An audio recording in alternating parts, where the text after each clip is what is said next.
All right. So in 2010, you put out the Working Man's MC. Was this when you developed kind of like that identity of being an ill rapper, but you're like still like a regular hardworking guy? So I think at that point, I started to stray more away from like, I'm gonna save hip hop or whatever the hell I was on. And yeah, I just wanted to embrace what happened to me as I was in Florida, and I remember this dude, Wise Guy, this battle rapper. He was dope. I don't know if you remember Wise Guy. And he said, man, you just battled like last month. Because that time, like people weren't battling every week. Like if you were on a card a month away from another card, that was crazy. He was like, "You really just be out here getting it, man." I think I was drinking a beer at the time, and I don't know why, like, people are always stunned to see, like, I guess very few battle rappers drink beer.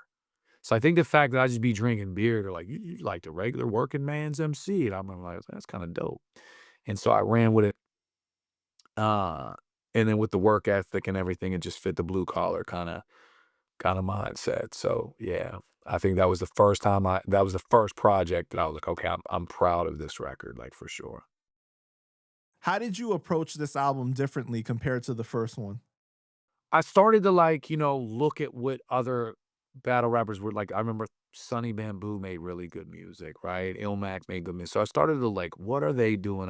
What's their approaches? Also, opening more so for collaboration. I still would say that I leaned heavy on, quote, being lyrical, but I would also pick up different concepts, you know what I'm saying, that I enjoyed, and I spent more money on this record, I think I've applied the same things as the albums as I've gone up through the albums for sure. At that time, were you like worried about the stereotype that battle rappers are not good at making music? Like, did that like cross your mind at all when you were approaching it? For sure, because it was being people would say that in battle rap a lot. I heard like back then, circa '08, '09, people would be like, "Yo, I heard your song on MySpace. It's called blah blah blah blah.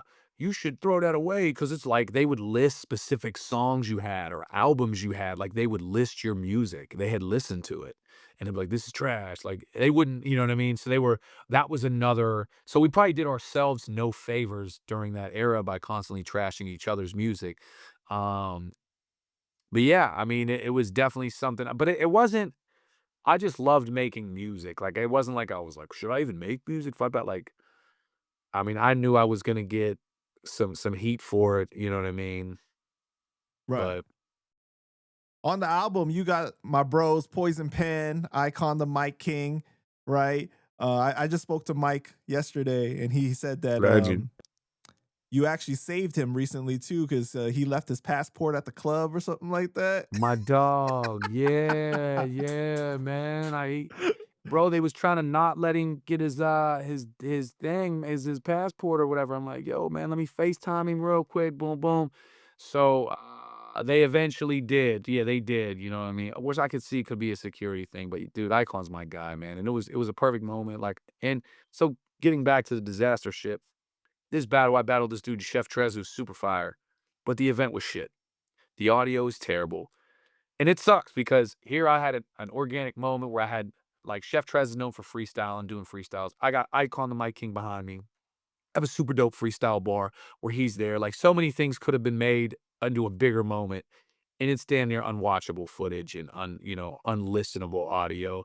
So it's fun. 'Cause like I was saying, you can't win them all. But yeah, Icon actually, whether he knows it or not, showed me a lot on that song because I wrote a verse, he wrote a verse were dope.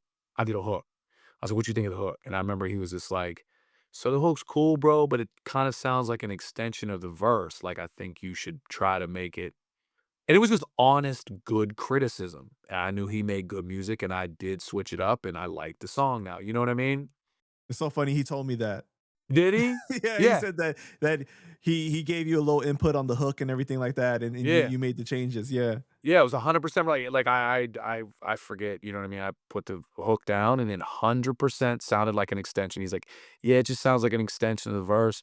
maybe you should do something that could da da da da da," and, like, that resonates more or whatever, and, again, my strength in rapping and on songs, I say some dope shit, like, my lyrics are really dope. My weakness has always been choruses, always. So, like, Mm. I'm always trying to find, um, ways to do you know what I mean? That's and so that definitely was cool, and, Poison Pen is just the man, and, like, Poison Pen can drink too, man. That dude can drink, and I drink beer.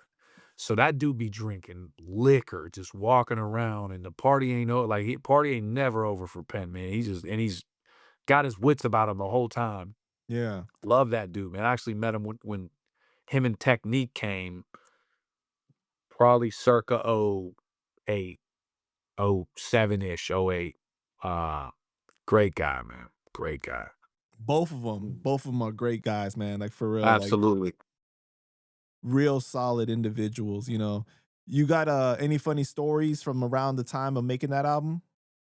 Oh man. So I do know that there was this guy, I don't know if you were on the rap music forum boards, rapmusic.com. Hmm. There was this guy that would go on and post, and his name was Crayon Flux. I don't know if you remember this dude, but he was the ultimate troll. Like, he clearly was Also, trying some he was the troll before trolling became a part of the yeah, culture. and you could tell just by how aggressive he was that he was probably some nerdy white kid in the basement, but, like, he would, hit you with all the street talk, whatever, like, "Nah, I mean, cuz out here looking like," and I remember the first thing he talked about, he was like, was my puffy coat I was wearing, and he was actually right. He was like, "This Burlington ass puffy," and he was right. I think I did get it at, like, Burlington or some shit. It was like and he went in on it, dude. Wait, wait. When you say puffy, you mean like big or you mean like No, no, Diddy not Diddy. style? I mean, like, a goose, I guess, Okay, is the better whatever, but, like, got you. I thought which it's still like the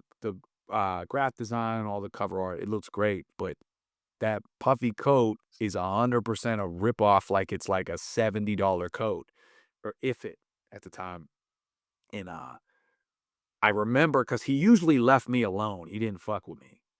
But I did say something, I was feeling myself and I said something under one of his like, "What the hell would you know about a crayon?" And he just pulled up my album cover, was like, I know this we ain't talking with this puffy ass Burlington." He just went in on me and I was like, "Damn, this troll kinda beat the shit out of me." But, like, making the album, I just remember this, bro, and it's not a funny story, so I'm gonna you're gonna be disappointed, but I will say this, probably one of the most rewarding things of all time in the history of life is when that box of CDs came to my front door, and I was just like, "I know this is gonna be fucked up. I'm gonna play track 2, it's gonna read track 3, something's gonna be right. There's no way that I just created an album in the same way the Beatles made Abbey Road or that Snoop Dogg made Doggy Style." Of course, I'm thinking just that you can grab it from a CD rack and put it in, and it'll say "Real Deal."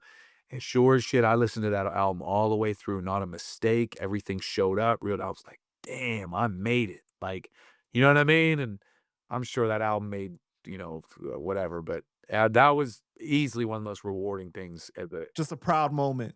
And that's why I tell everybody that raps, man, do something that can be out there. Well, now you have Spotify's and you have these streaming shit, like, then we went to disc makers and disc factories and, you ordered and they would send you so I'm just waiting for this box, and now looking back, I was kinda nuts when I ordered, like, 1,000. I didn't even order some test trials for, like, some test CDs, so if this 1,000 was fucked up, I had 1,000 fucked up CDs, and, luckily, like, they came back good, and, so, yeah, definitely rewarding.